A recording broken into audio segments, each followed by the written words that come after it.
Uh, Hi everyone, let's go to the next track, continuing with the security discussion.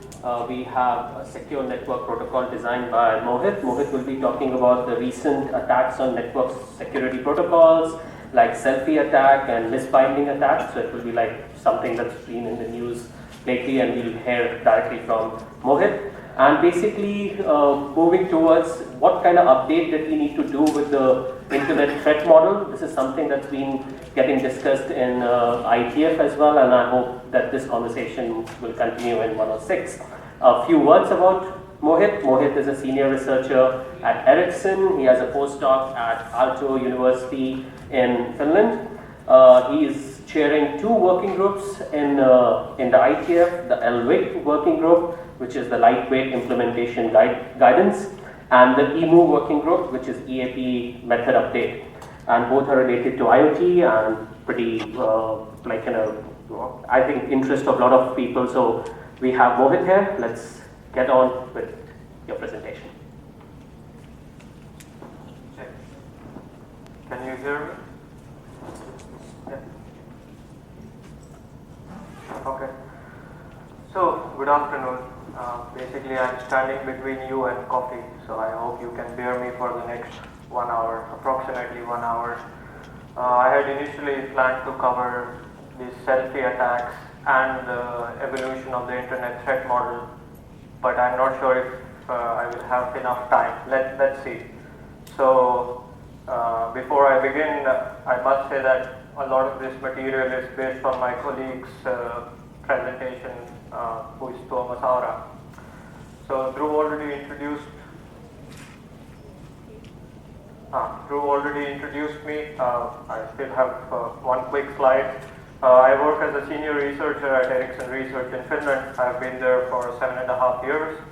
I also work in the university, so I kind of have 1 feet in academia and 1 feet in the industry. I'm doing my postdoctoral research at Aalto University. In the past, I have been a visiting researcher at CMU in the US. I have a Doctor of Science degree, which is like a PhD degree, but I'm not a philosopher, I'm a technologist. So I have a Doctor of Science from Aalto University, and the title of my dissertation was Security for Ubiquitous Internet Connected Smart Objects. In simple terms, IoT security. You need a fancy title, that's why I call it Security for Ubiquitous Internet Connected Smart Objects. I have a dual Master of Science degree from Sweden and Finland, which was funded by the European Union, and that's how I ended up there. I see there are some bachelor students in the crowd, so I hope when they're close to graduation, they would also apply for some of these fully paid scholarship programs and come to do their masters there. So enough of the fancy titles. What do I do in practice? Of course, I work in the industry, so I do applied network security research, something that's 2 to 5 years down the line and not 10 years down the line. Even though the general, I would say, misconception is that researchers only write papers and have nothing to do with reality, we actually do write a lot of code, so prototypes, just like many of you here in the crowd do. We also do formal modeling. Dhruv already mentioned that I have been participating in the IETF, so I'm chairing a couple of working groups. I started, my first IETF was in 2012, but then I didn't go again for a while. I think from 2015 I have gone to all the IETFs, which are 3 times a year on 3 different continents. As a researcher, of course, I publish papers, so I've been fortunate enough to get a couple of Best Paper Awards. And in research, we, of course, do patents and patent some of the good ideas. But let me say at the beginning that none of my IETF work is covered by patents. It's more the 3GPP and mobile network side that is covered with patents. So what am I going to talk about? So first, I'll go through why do you need a key exchange. Even before explaining key exchange protocols, I will kind of justify why do you need a key exchange protocol.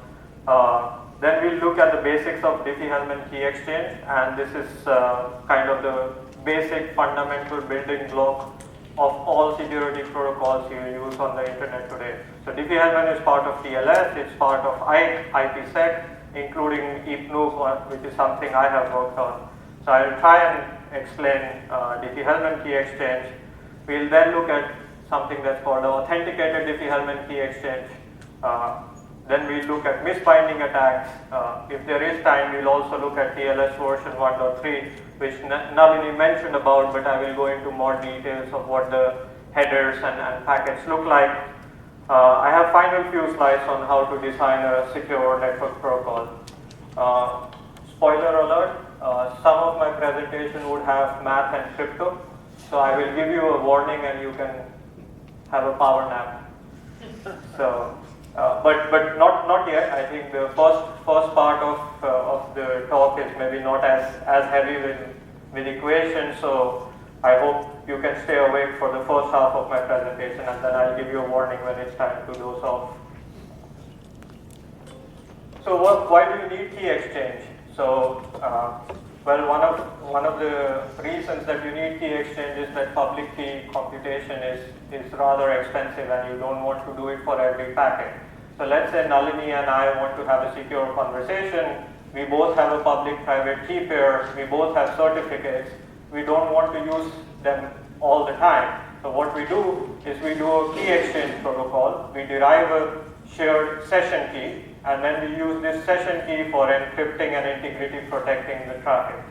So just saying it again, we have public-private key pairs, but we don't use it all the time. Instead, we use a key exchange protocol, arrive at a symmetric session key, and then use that symmetric session key for encrypting and integrity protecting the channel or the packets.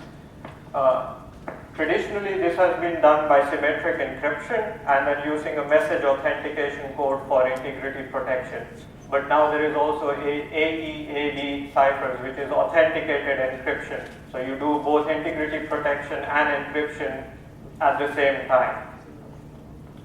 So that's one example where you will use a key exchange protocol. Whereas you will use a key exchange protocol.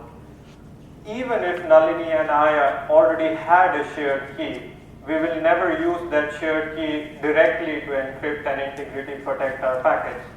Because if that key gets compromised, all hell breaks loose, right? So instead of directly using that key that both Nalini and I have, we will use that key in a key exchange protocol and again derive this session, a symmetric session key, and use that for protecting the traffic. So the idea here is again that compromising this session key is going to be very likely, but that should not affect the long-term shared key that we have between us. So I want to keep this talk a little bit interactive, so I'm going to ask you some questions. Try to answer them quickly so that we can be in time for coffee break. Can someone give me an example where we have shared master key and then derived session keys? I'll give you a hint. So it's the largest deployment of cryptography in the world. WhatsApp. I heard WhatsApp, I heard TLS. Unfortunately, sorry? Electronic voting machine in India? The largest deployment of cryptography is in your pockets right now. It's your phones, they have SIM cards. The SIM card has a secret, your mobile operator has a secret, but you never use that secret directly. You derive session keys and then encrypt the traffic. So no matter how many TLS servers you have, somehow with CDNs, Akamai and so on, is still much smaller than the 7 billion mobile subscriptions we have. With 5G, I must say that this doesn't apply because 5G is also using public key cryptography. So with 5G, we are moving towards the upper bullet end. I mean, there's still a shared master secret, but it's also using some of the concepts of public key cryptography. So the idea there is that you have the public key of the operator on the SIM card. So even this shared master secret and doing key exchanges is kind of needed and actually widely used. So some more terms. So the certificates that Nalini and I have when we have public keys or the shared secret, shared master secret that Nalini and I have are called the trust roots. So we start from these trust roots and then we come to shared session keys. So you start with trust roots and then you come with derived shared symmetric session keys that you use for encrypting the traffic. Any questions so far? Okay, so yeah. Just out of curiosity, is it same in case of the virtual SIM, which is just being provided? So you don't have to put the physical SIM, you just get the I mean, the eSIM that's deployed, this remote SIM provisioning protocol from GSMA currently is still using the shared secret. So it provisions a new shared secret with a different operator. Okay. So, what kind of security goals you have when you are doing a key exchange protocol? Of course, you want a good session key, right? My key exchange protocol that I run between me and Nalini, it should result in a good session key. And what does good mean? Of course, it should be secret, so it should only be known between Nalini and me, and Dhruv should not know it. It should also be fresh. So if I run the key exchange with Nalini now, it should give me a key that is different from what will happen when we run the key exchange protocol tomorrow. And it should separate the long-term trust roots from shared symmetric session keys that are derived. So even if the symmetric session key is broken, or even if someone is able to decrypt the traffic, he should not be able to go and compromise our long-term trust roots. Some other security goals that the key exchange protocol has. Of course, you want authentication. So I want to know that I'm actually talking to Nalini and Nalini is not fooling me. Although I know she's a very good woman, she will not fool me. But I would still have authentication. And authentication can be mutual, so where Nalini authenticates me and I authenticate Nalini, or it can be one way. So only one of us is authenticating the other party. So sometimes it's unidirectional. I'll stop here and ask a question again. Can someone give me an example where we use this unidirectional authentication? All of you use it. Please. Walkie-talkie. Facebook certificates, walkie-talkie. So the way we use TLS right now is unidirectional, right? So we authenticate the server with certificates, but the user or the client is authenticated with a username and password. So I am only authenticating that I'm talking to the right Google server or Facebook server or Amazon server, but they are authenticating me only afterwards with the username and password. So again, this is one of the largest deployments of unidirectional authentication is TLS, how we use it. Not all versions of TLS are like this, so if you have heard about a protocol called Deep TLS, there most of the time it's mutual or bidirectional authentication. So now we have looked at some basic security properties that we require from a key exchange protocol. But there are also some common properties that we desire, but they are somewhat optional. So one of it is called entity authentication. So in the previous slide I mentioned authentication, but authentication can be many things, right? There is message authentication, there is entity authentication. So what does entity authentication mean? So entity authentication means that when I have run the key exchange protocol, I know that Nalini was online and she actually participated in the protocol, and that she was not offline and had done some computation yesterday. So this is different from message authentication. So if Nalini sends me an authenticated message, she could have sent it at whatever time. But if she is doing a key exchange with me, I want to make sure that she was actually doing it right now when we were running the protocol. How do you generally get this property of entity authentication? You get it through something that's called key confirmation. So basically, once we have arrived at the symmetric session key, we both confirm that we have arrived at the same symmetric session key, because otherwise she could have arrived at some key, I could have arrived at some other key, and then when we try to talk to each other, nothing really happens because we can't decrypt or encrypt our packets properly. So generally a key exchange protocol has this phase where we confirm that we both have the same key, and that also confirms that we have been online and actually run the key exchange protocol. Another property that is now strongly desired of most most modern security protocols is something that's called perfect forward secrecy. Some people complain about its naming. They say that it should be perfect backward secrecy.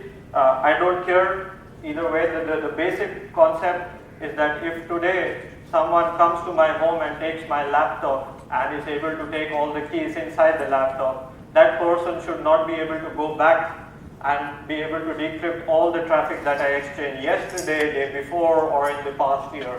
So the idea here is that going forward, I have secrecy in the history, so nobody can go and break my traffic that I have already done in the past. And the reason that now this is a strong requirement, so in 2011 Edward Snowden happened, and basically they were like, law enforcement agencies are doing this on a regular basis, where they come and confiscate your laptop, phones, and so on, and then they try to decrypt all your past communication, and we shouldn't let them do this. Another common but optional security property is that it should be a contributory key exchange. So this is the idea here is that when I run a protocol with nullity, both of us should have contributed to the session key that we arrive at. This is different from key distribution. So key distribution is commonly used if you are doing broadcast kind of networks or asynchronous communication. So example of key distribution would be Kerberos, if you have heard about Kerberos. But contributory key exchange is where we both contribute. So no one party can independently decide. So I can't say, Nalini, this is the session key. No. We both need to run the protocol with our public-private key pairs or with the master shared key that we had, and both of us need to arrive at the session key, and neither one of us could have come and arrive at it independently. Another important property that isn't stated in many security literature is correspondence property. This one is a little bit tricky to explain, but still important. So it kind of covers many of the previous properties into one. So basically this says that when the two parties have run the protocol, there should be an agreement between their states and beliefs. So this is a fancy way of saying that when I have finished running the protocol with nullity, both of us should have the same state and beliefs. So when we are done, both of us are done, and both of us believe that we are done, and both of us believe that we have done it with each other and not with someone else. So this is kind of a more fancy way of covering some of the previous properties. This helps if you are doing formal modeling of security protocols. It kind of helps us in catching some protocol flaws. So, for example, if responder B accepts that the session key K for communication is with initiator A, then A has previously created the key K for communication with B. Again, this is a little bit hard sentence to digest, but I hope you get the point that I'm trying to convey, that both of us must have initially wanted to do a key exchange. When it's done, both of us must agree that it's done and this is the session key. Some more properties, so some advanced security properties or goals that you have from a key exchange. So one important security goal these days is algorithm agility. So the thing is that mathematicians are very smart and they break their own crypto protocols that they develop. And over time, all crypto protocols will be broken, like Nalini talked about quantum computing, but even without that, MD5, for example, is no longer used. The RSA 1024-bit keys are not considered safe anymore. So what you want is that your key exchange protocol should be able to support many different types of not many, but at least more than one curve or key. So you should have the possibility of negotiating and upgrading to newer curves and algorithms. And if you have this property of agility, you also need to have the property of protecting downgrade attacks. So downgrade attacks is that if both Nalini and I support a strong curve. Nobody in between should be able to downgrade the key exchange protocol to a weaker curve. So let's say both of us support 256-bit curves, and we also support 160-bit curves.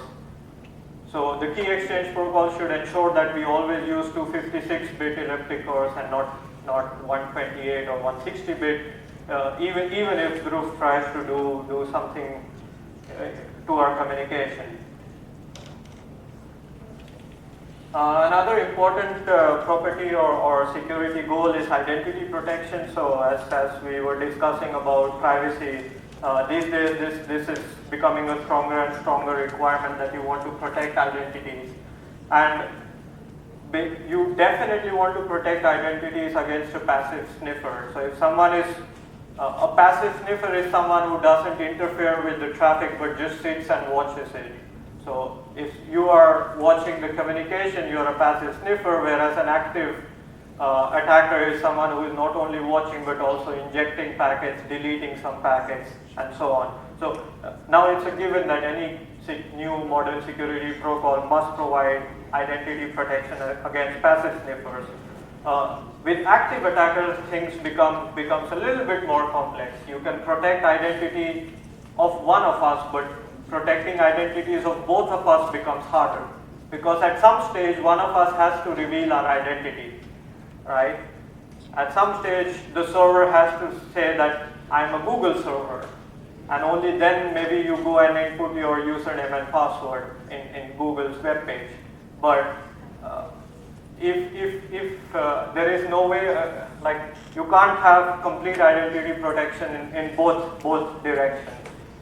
Just because at some point someone has to reveal their identity. And this is something you take into account designing protocols. So for example, in TLS, the server identity is mostly revealed, and then inside the tunnel you send the username and password. So it's kind of acceptable in TLS to reveal the server identity, but not the client identity.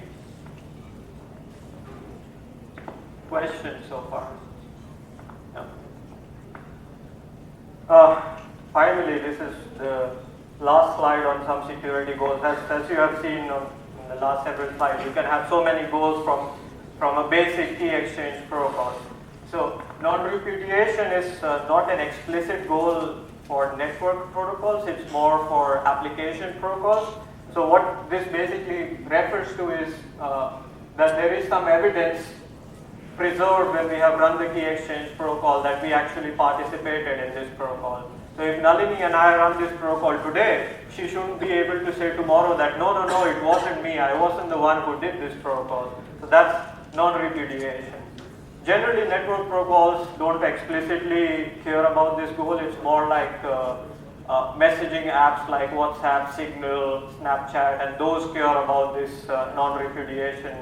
And then there is also the opposite of this, which is called plausible deniability. This is very important if you are a journalist or if you are a whistleblower, that you want some kind of deniability that I never sent this message, it could have been anyone else who sent this message. So there is no evidence left of taking part. Again, this is not an explicit property that network protocols care about, but application protocols that are used in messaging apps care about this a lot. So if I'm a journalist or I'm an insider attacker, I want plausible deniability that it could have been any of the employees in my company who could have sent this information, but not necessarily me. So how some of these protocols do that is they reveal, so after doing some exchange or after running the protocol, they reveal some keys out in the open and then say, well, the whole world has access to that key, so anyone could have done it. I won't cover all the details, but still interesting properties to think about is non-repudiation and plausible deniability.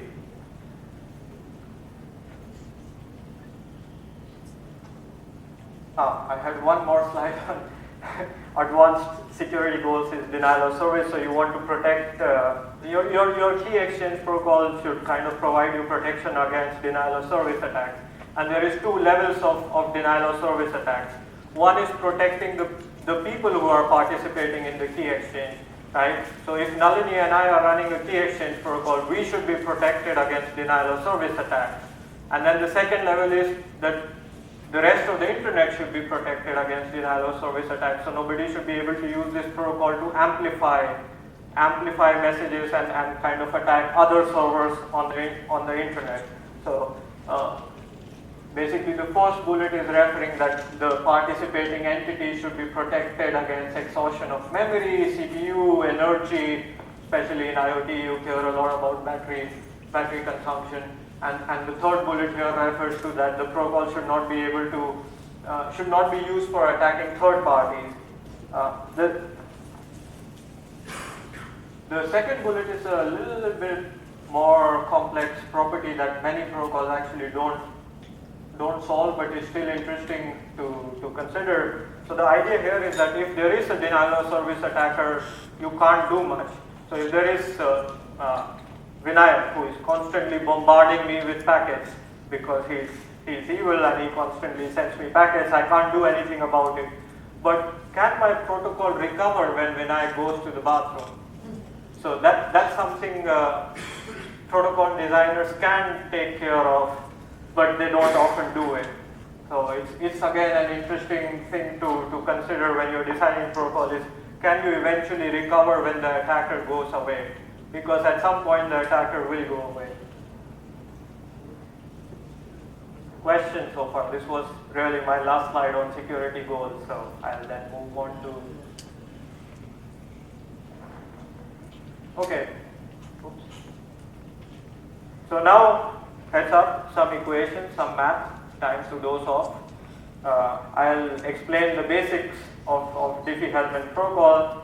Many of you are familiar with this, and many of you are not, so it's kind of hard to balance how deep it should be, but I'll try my best to tailor this according to how you want. So, how does basic Diffie-Hellman work? Before going into the explaining Diffie-Hellman, protocol designers often use what is called the Alice and Bob notation. So instead of saying me and Nalini, they say Alice and Bob. Then the attacker is generally evil Eve, or a man-in-the-middle attacker is Mallory. And don't ask me where these names come from, but this is what protocol designers use. And the notation looks like this, that A is sending a message to B, and then the second is B is sending a message to A. So the first one is Alice to Bob, and the second one is Bob to Alice. Kind of intuitive. So how does Diffie-Hellman work? There is several variants of Diffie-Hellman. Some of them work on large integers and prime numbers. Some of them work on elliptic curves. I have slides on both of them, so hopefully you'll get some idea of how they work. So before we can run the protocol between Alice and Bob, they need to agree on common parameters.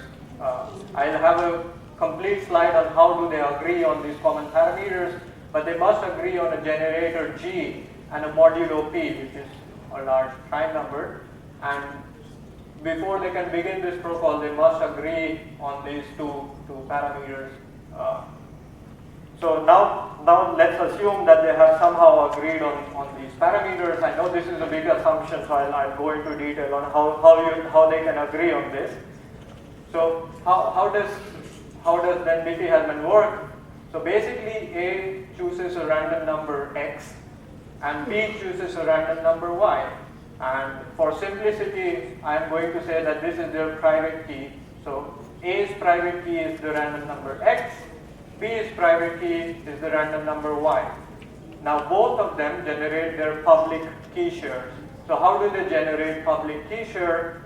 With an operation of exponentiation. So all of you have done basic high school math. Exponentiation is basically multiplying that thing so many times. So here they use this common parameter G, which is called the generator, and then exponentiate it to the power of their private key. So A basically exponentiates it to arrive at the public key share, and this is G to the power X. Similarly, B does it with its private key Y and arrives at G to the power Y. And now this is called their public key shares. Or actually, to be accurate, only key shared, but since it's sent over the public network, which anybody can monitor, I'm calling it public key shared. So simply A sends, hey, I am Alice, here is my public component, G to the power X. Then Bob says, okay, I am Bob, and here is my public component, G to the power Y. And because exponentiation is commutative, they both can arrive at the same shared key, shared session key. So basically, when Alice has received Bob's key shared G to the power Y, it exponentiates it with its private key and arrives at Gx to the power Y. And similarly, Bob arrives at Gx to the power Y. And how this is secure, even though it's unauthenticated, it's secure against passive sniffers, because anyone who learns G to the power X or G to the power Y cannot compute X, Y, or GXY. I have the same thing on the next slide with nice pictures, so hopefully this will help again a little bit. So Alice generates its key pair, so the private key is a random number X, the public key is G to the power X. Similarly, Bob generates private key Y and the public key G to the power Y. They send their public key, so Bob sends G to the power Y, Alice sends G to the power X, and this is sent over the public network, so anybody could try and monitor and record and do some funny things with this. But both of them can now arrive at this common secret, G to the power XY, because exponentiation is commutative. And the attacker, even though I should have highlighted on the previous slide that this G and P is known by everyone, not only the protocol participants. So even the attacker knows this, everyone knows about these common parameters. So even though in this place the attacker knows G and the attacker also knows G to the power X, he cannot tell what is X. Yeah, I assume you are all sleeping, so. Yes, please come to the mic or ask from, yeah. Ladies first, go ahead. Sir, according to mathematics, what is coming to your mind is the exponential. Something power law. When it is power law, there is always some problem of exponential problem is there, means stability is there. So stability related issues, non-linear. So when there is non-linearity, there is a lot of complexity arises. Whether you are tackling all this or it is a lot of mathematics behind that and is there. So maybe I should have said this earlier. I'm not a mathematician, I'm an engineer. Mathematicians say that this works, and I trust them that this works. Because they say that it's hard to factorize large prime numbers, so I accept that it's hard to factorize large prime numbers. I haven't tried myself with a calculator that it is hard, but there is good reason to trust them. And it is computationally intensive to do this exponentiation. This is why when I was saying on my first slide that you don't want to use the public key computation on every message, but rather in a key exchange protocol and then use the shared session symmetric key that you arrive at. Please. Yeah, No. yeah, actually, no, there is a law because we are following the IETF kind of interaction. Yeah. So if anybody has any question, please go to the mic and we'll maintain a queue over there. Okay, sure. So that is how IETF operates. Yeah. We are trying to follow. Yeah, actually the thing is, if the G is a prime factor, then we can factorize it with them. G is not the prime, it's the generator. So the prime, all these operations are modulo P. So oops.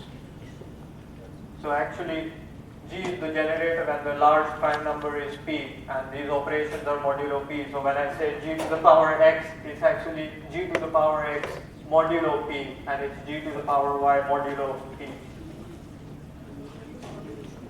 I really didn't realize how far behind I am on time. So.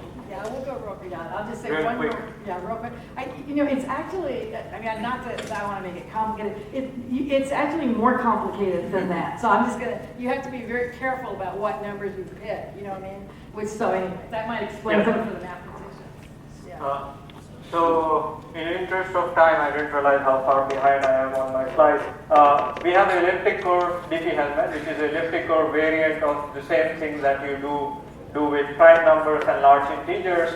And this is, again, it uses the same fact that instead of exponentiation, here point multiplication is commutative. You have the same idea that A and B pick some random numbers instead of random numbers. Now they pick random points on an elliptic curve.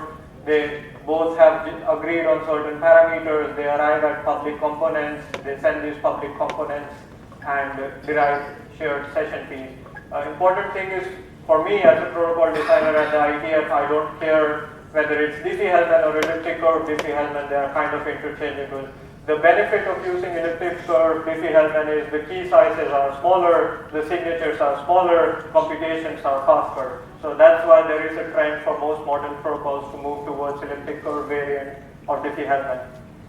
I have some more slides on how big the numbers are. So for example, the prime modulo P can be something between 1024 to 8096 bit long. How long is K? They are big numbers. Maybe that's the takeaway from this slide. Is P fixed or does it change? So for example, 2048 bit P will be different from 4096 bit P. Depending on what parameters you negotiate, P can be different. But P you agree on before you begin the protocol. So both Alice and Bob agree on the same P even before they start running the protocol. I had this slide on how do you agree on those parameters P and generator, or then for elliptic curve variant, how do you agree on the curve and generator. So one way is that you standardize the parameters. So if I am designing my protocol, I can say that my protocol will always use curve 25519, and then everybody just knows what are the parameters. The other way is that one of the parties chooses it and signs it, or then there is something which is called as a negotiation, which is what most protocols do, is when we are running the protocol, we kind of negotiate which curve and which parameters we will use. So, as my slide said, it's unauthenticated Diffie-Hellman, but even unauthenticated Diffie-Hellman prevents sniffing attacks. So if you are on the network only watching the packets, you can't really do anything about it. So you won't be able to know the shared secret that we arrive at. But as you might have guessed, it's vulnerable to impersonation attacks because it's unauthenticated. So we don't authenticate Alice and Bob. So even evil Eve can say that yes, I'm Bob. So this is equivalent as Vinayak saying that I'm Nalini and yeah, you have done a key exchange with me. So as you might have guessed, without having certificates and some kind of authentication, you can't be really sure that you did the Diffie-Hellman key exchange with the intended participant. Another attack on unauthenticated Diffie-Hellman, quite obvious, many of you had probably guessed by now, that there can be a man-in-the-middle attack who is doing two key exchanges on either side and then forwarding the traffic between us. So here, like evil E can have two sessions, one with Alice and one with Bob, and then forward the traffic between them. And basically now she's the man-in-the-middle attacker. So to solve this problem, you will of course start by putting some certificates and doing an authenticated Diffie-Hellman. So how does an authenticated Diffie-Hellman look? You use again A and G to the power X and B and G to the power Y as in the previous case, but now you also sign your public component. So you use your private key and you sign your public key, and similarly Bob signs its public key, and then both of them send their certificate or certificate chains. So now basically when this message is sent from Alice to Bob, Bob can check that indeed this certificate is confirming that the public key belongs to Alice. Similarly, when this message is sent from Bob to Alice, Alice can be sure that Alice can be sure that Bob has sent this message, and you use what is commonly called as X5099 certificates. So this prevents impersonation and man-in-the-middle attacks, but this is still not a practical protocol. It still has several vulnerabilities, and you kind of will build upon this Diffie-Hellman key exchange then to have improved security properties. So now we are getting into things that look more complex. So the problem with the previous version was that this still does not provide key confirmation. So Alice has no confirmed way of knowing that Bob has the same session key. There are also some other vulnerabilities, but one basic reason for improving this version is that you don't have key confirmation. So you kind of get into more complex things where many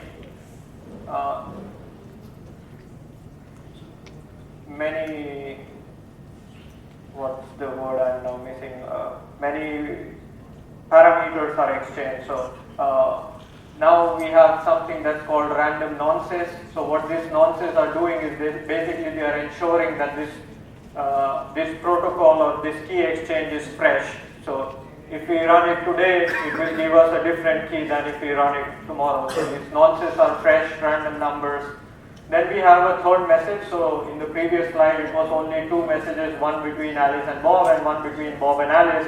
But if you want key confirmation, you need to have this third message where you kind of prove that both of you have the same session key, and how they are proving basically by signing the entire transcript of the key exchange. So basically here, when Bob is sending, it says that these are the random nonces, random fresh nonces that we have exchanged, and these are our public components.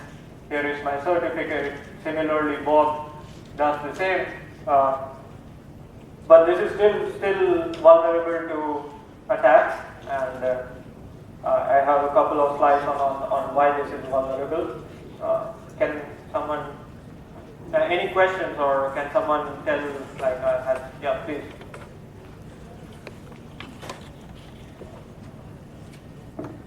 Hi, Anurag from Hurricane Electric. Slightly unrelated question. Whenever a signature is made using cryptography, there is a validate, there is a date on that, right? So whether it's an SSL certificate or a BGP key, each signature carries a date. What actually happens when SSL expires? So certificates have validity, but the signatures don't have no concept of time. Okay. So I signed with my private key, I signed it now, and then you can verify it 10 years later. Only certificates have expiry. So nothing changes in the functioning of DH, whether the certificate is valid or has expired? It changes. So if the certificate is expired, something like this certificate, the public key in this certificate may no longer be for Bob. It would be for someone else. So yes, Diffie-Hellman would be broken if CS and certificates are broken, but not this signature. So it will still have been signed by like the same key pair. So the same private key could have been used, but instead now this public key may or may not be with Bob because Thanks. yeah. So now moving to misbinding attacks, time to wake up. I have a video. This attack is really simple to carry out, but very hard to understand the consequences. I have a 50-second video, and I will ask one of you to come and explain what happened in the video. Let's see if I can get the audio. Do you have audio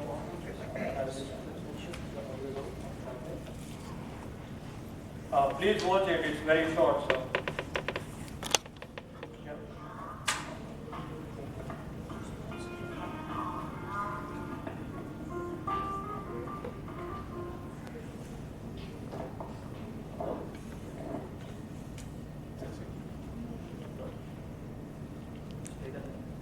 Here we are.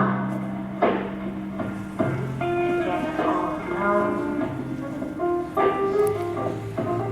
In the still of the night. Baby, all I know.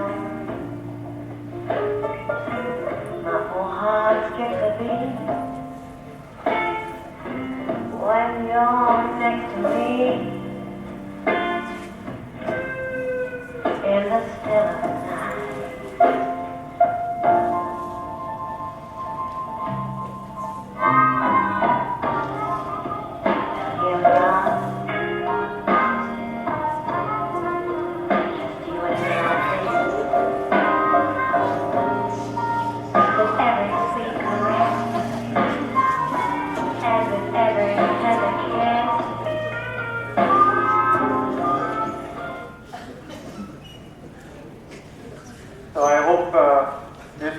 entertaining. So basically what happened, the guy left his key for the girl gave this key to the old man, and this is what is misbinding attack. The consequences are maybe easier to understand in real life than in network protocols. Disclaimer, this video was used by Hugo Kravix, who is a famous crypto and security person in one of the winter schools on cryptography, so I copied this video. It's on YouTube, but I am using the same video that Hugo had used. So, misbinding attack, again with boring math, how does it look like? Basically what is happening is that one side is confused about who it is talking to. So in this example protocol that you see on the screen, B thinks that it is talking to evil E, but in fact it is talking to Alice. So this happens because E is a dishonest insider, and this is misbinding is a form of insider attack. But so there is no compromise of confidentiality. The channel is still encrypted. There is only confusion between the participants on who they are talking to. So Bob thinks it's talking to Eve, and Alice thinks it's talking to Bob. So there is this confusion. And what are the consequences of this? They are a little bit hard to understand what's the consequence, but one example that I can think of, if Bob is sending some money and it thinks it's sending the money to Eve, and instead it ends up sending the money to Alice. So there's this confusion, and this is what I was referring to correspondence property, that both the parties need to agree who they are talking to. And how do you solve the misbinding attack? By the way, this attack is something that's known from 1991 in different contexts. So in 1991 it was in station-to-station protocol, but recently this has, some of my work has been about showing that this attack is valid on Bluetooth pairing. So if you have ever used Bluetooth pairing, it suffers from the same attack. Please go ahead. Yeah, so how is it different from MIT? Is it because one of the There parties is no knows? compromise of confidentiality, whereas man in the middle, the key is broken. This is why I said it's so simple but hard to understand the consequence. So here, the session key is between A, and the session key is between B. So G to the power XY is between Bob and Alice. E cannot decrypt the traffic, but the only thing is that B thinks that it shares G to the power XY with Eve, but it actually shares it with Alice. So yeah, exactly. So Nalini is saying it's a proxy, right? No? It's not a proxy. So E can actually move away from the conversation. E doesn't have to forward the packets anymore. Once this attack is done, E goes away. So this is an insider attack in the sense that... So what does E gain in this case? That's what I'm trying to understand. The consequences of this attack are very hard to understand. As I said, in this case, the examples they give are completely like sci-fi. I don't think there is any real consequences where they have. So one example that Hugo Kravix used is like if so think that Bob is the example that he used is Bob is this commander of fighter jets, and it issues a command that, oh, okay, this guy is compromised, and it issues a command to self-destruct. Instead, that command will actually go to Alice. So that's the example he uses, that he sends the command to self-destruct to someone, but actually he's talking to the other guy, and the self-destruct command would go to the other guy. I know it's very hard to actually think in real life. But since he can't decrypt, I think he would be immune anyway, isn't it? E is anyways compromised, so it's an insider attack. So E is dishonest at the beginning. So E has already been compromised, and now E kind of, when you run the protocol with E gives the key to Alice. It's almost like man in the middle, but not really. So here there is no breaking of confidentiality. It took me a long time to understand the consequence of this attack, so I can understand. In fact, I had the same reaction. This is a man in the middle, but it's not, because the key is not compromised. It's just the understanding of the parties varies of who they share the key with. So Alice thinks that it shares the key with Bob, but Bob thinks it shares the key with if, but the keys are as they should be. So how do you solve this?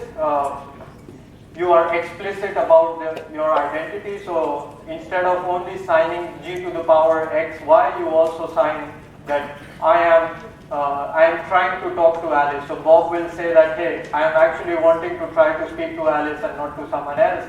Similarly, Alice would say that I am actually trying to speak to Bob. So this kind of protocol will immediately confirm that there is no one else playing around with the messages. So important learning from this is that you need to be explicit about identities.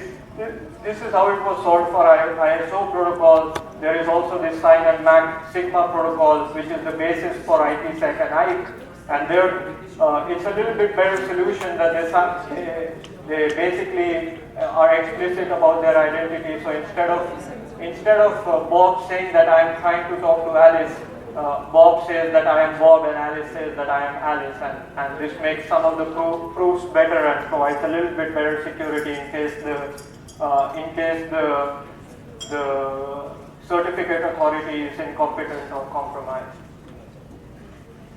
I had some more slides on how do you detect this misbinding by being explicit. So if E was now trying to play the same game, it would be detected.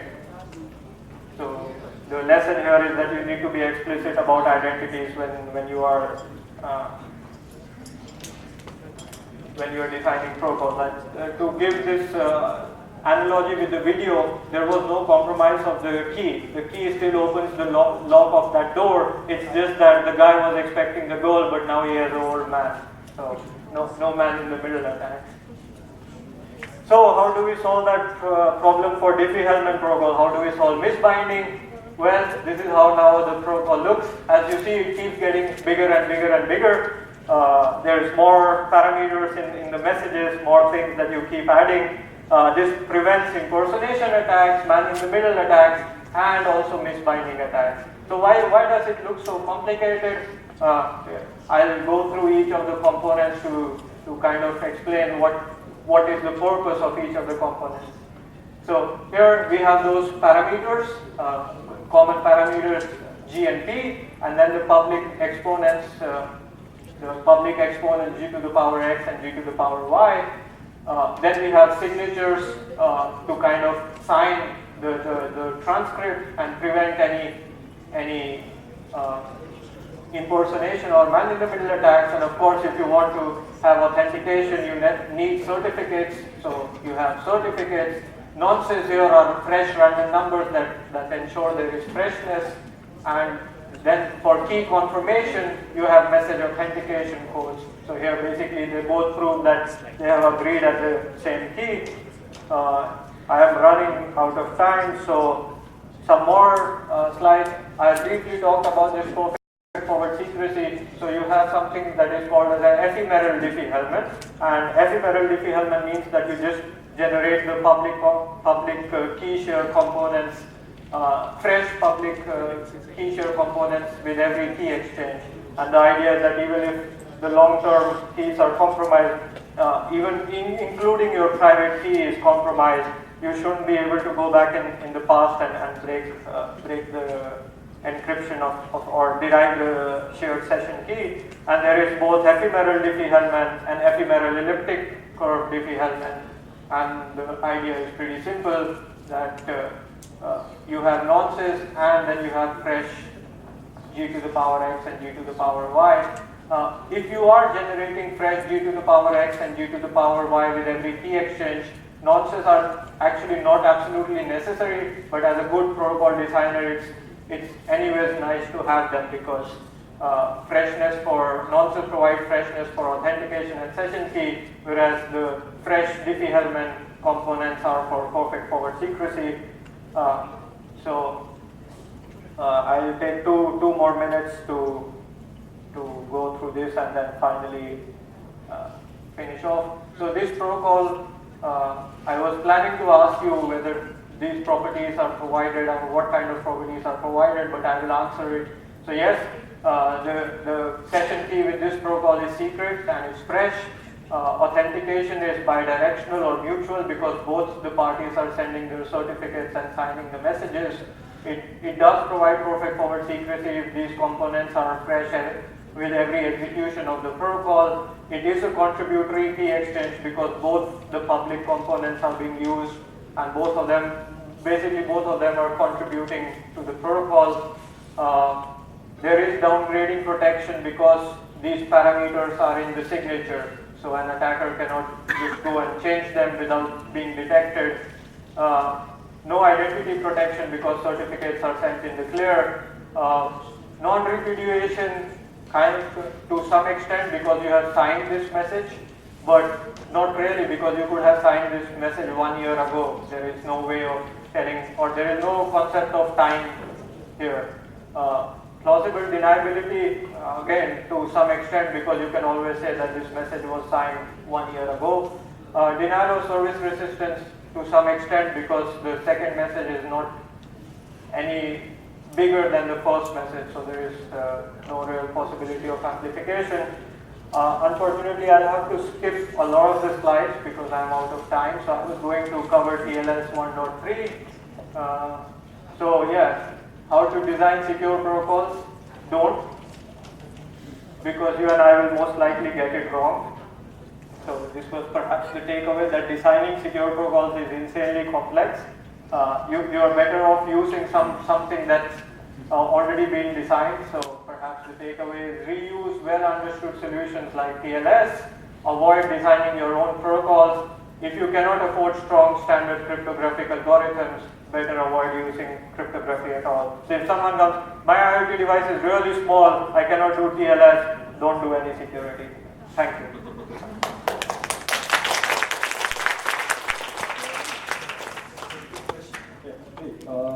So you talked about E being compromised, right? And so you have to be specific by having an identity there.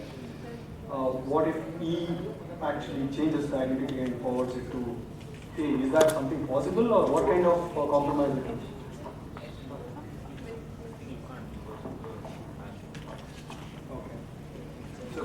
So I have one slide which shows why this will not work, which I didn't go through here. So even if he puts it, it cannot do the signature. So the signature will be from B. So even if E is there, it will be detected eventually. And it's not compromised, that message will also. Yeah. All right. Thank you.